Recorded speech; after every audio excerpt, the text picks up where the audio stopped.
is, everyone does. The question is, do we trust any administration to not use these extraordinary powers against their political enemies? And what if you or I were one of these political enemies? All of these people on the Hill who say that they believe in strict construction and they believe in, they don't like liberal interpretations of the Constitution. Well, the Constitution here says you need probable cause for a crime. And yet they routinely ignore it. Why? Because they want to. And they think that everyone that's under FISA probably aren't very good people anyway. Well, you know what? We don't know who those people are. They could be any one of us. That's the problem. You can have an insertion team go into your house and they can scrub your computer and they can put devices on your keyboard and be out within 15 minutes. And you'll never know that you were denied one of the most precious things that define Americans, which is privacy. The Fifth Amendment guarantees that no person shall be deprived of life, liberty, or property without due process of law. The Patriot Act makes it completely legal for anyone to be incarcerated indefinitely, without the right to a lawyer, without the ability to face your accusers, without access to the courts and judges, and completely without any form of due process guaranteed in the Bill of Rights. This in effect violates the Sixth Amendment, which guarantees every person the right to a speedy and public trial, and the Eighth Amendment, against cruel and unusual punishment. And if you can be incarcerated indefinitely, for 1 year, 2 years, 10 years, are you not being punished? Have we not also lost our 13th Amendment, which guarantees that no one shall be punished without being properly convicted first? This is Mustafa, a 23-year-old student at the University of California, Los Angeles. For now, we're going to refer to him as Mo. This is Mo. Mo was minding his own business at a UCLA library. He was approached by a community service officer and asked to show his student ID. Mo said, "No thank you." This is what happened next. Don't touch me! Don't touch me! Stand up! Stand up!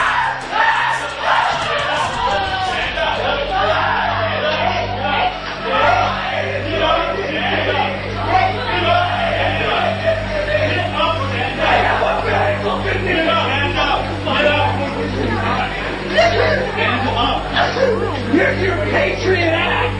Here's your fucking abuse of power! Stop fighting us! I'm not fighting you! I said I would leave! I said I would leave! Take a step back. Yeah, I want their badge numbers. Yeah, he's gonna get your badge number. I like their badge numbers. I got tased for no reason. I was leaving this godforsaken place.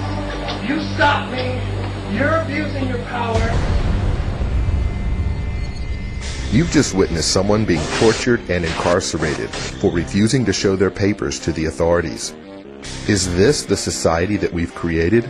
A show me your papers mentality, which seems can quickly escalate into government-sanctioned torture for non-compliance to an officer's unnecessary and unwarranted request.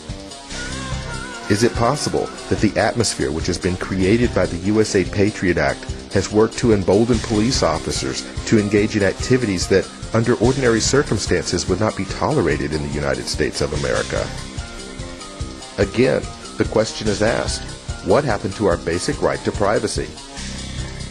Answering that question and recognizing their loss of civil liberties under the USA Patriot Act, government leaders in states, townships, and cities across the United States have begun to systematically enact local legislation that prevents the enforcement of the USA Patriot Act in those localized communities.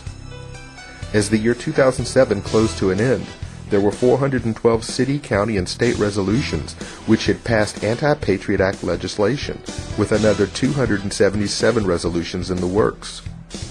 Maine was the first state to pass legislation against the USA Patriot Act, followed by 7 other states: Alaska, California, Colorado, Hawaii, Idaho, Montana, Vermont, and ironically, the District of Columbia. Founded in November 2001, the Bill of Rights Defense Committee helps hundreds of communities across the country participate in an ongoing national debate about civil liberties. Their mission is to promote, organize, and support national grassroots movements to restore and protect civil rights and liberties guaranteed by the Bill of Rights. The Bill of Rights Defense Committee believes that every person under U.S. jurisdiction is entitled to Bill of Rights protections. Okay, pay attention. Everyone listening to the sound of my voice, go to bordc.org. Find your state. Find your city. Contact the person in charge of Patriot Act legislation in your area and ask them how you can help. Every single person in this country must make their voice heard loud and clear. We will not tolerate laws that violate core American principles. The USA Patriot Act must go. Our fellow citizens have a better understanding of the importance of the Patriot Act and why it needs to be renewed and expanded. The importance of the Patriot Act when it comes to defending America, our liberties, and at the same time that it still protects our liberties under the Constitution. Over the summer of 2005, with open eyes and with full knowledge of the blatant disregard for the U.S. Constitution, both the House and the Senate voted to extend the USA Patriot Act, broaden its scope, and make most of its provisions permanent.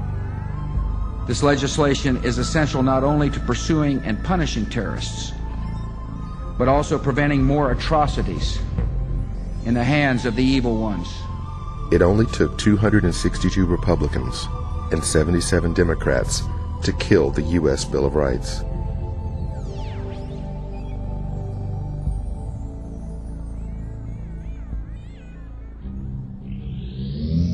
You are watching our special storm alert coverage of Hurricane Katrina. This morning I spoke with the Center of Circulation with Brown and emergency management team, not only at the federal level but at the state level, about the Hurricane Katrina.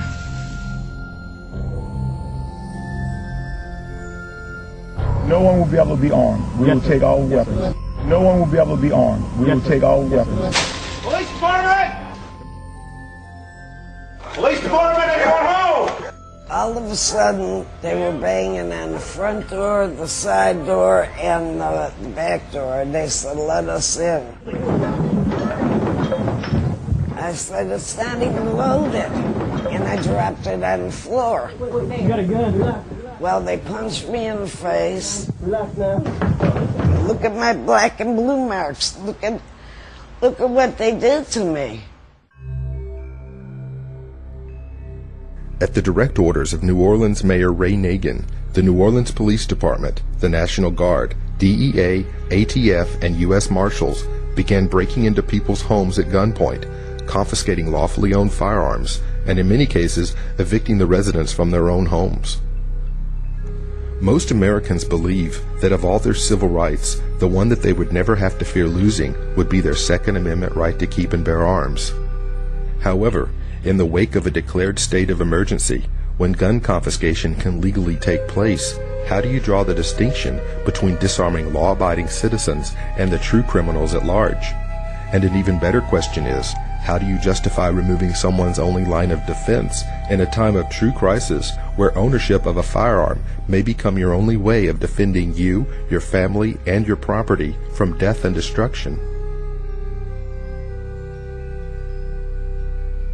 Over 10,000 people chose to remain in New Orleans after Hurricane Katrina struck. Their choice to stay was due primarily to the fact that large sections of the city were never completely flooded or never flooded at all. Not to mention that many of these people were born in Louisiana. These were their family homes. People with food, water, and the ability to sustain themselves chose to remain in their homes until the crisis had subsided. But for those people, the real crisis would come from their own government. And if you think that these violations of civil liberties in the United States were illegal, think again. Executive Order 10990 allows the government to take over all modes of transportation and control the highways and seaports. 10995 allows the government to seize and control the communications media. 10997 allows the government to take over all electrical power, gas, petroleum, fuels, and minerals. 10998 allows the government to seize all means of transportation, including personal cars, trucks, or vehicles of any kind. 109.99 allows the government to take over all food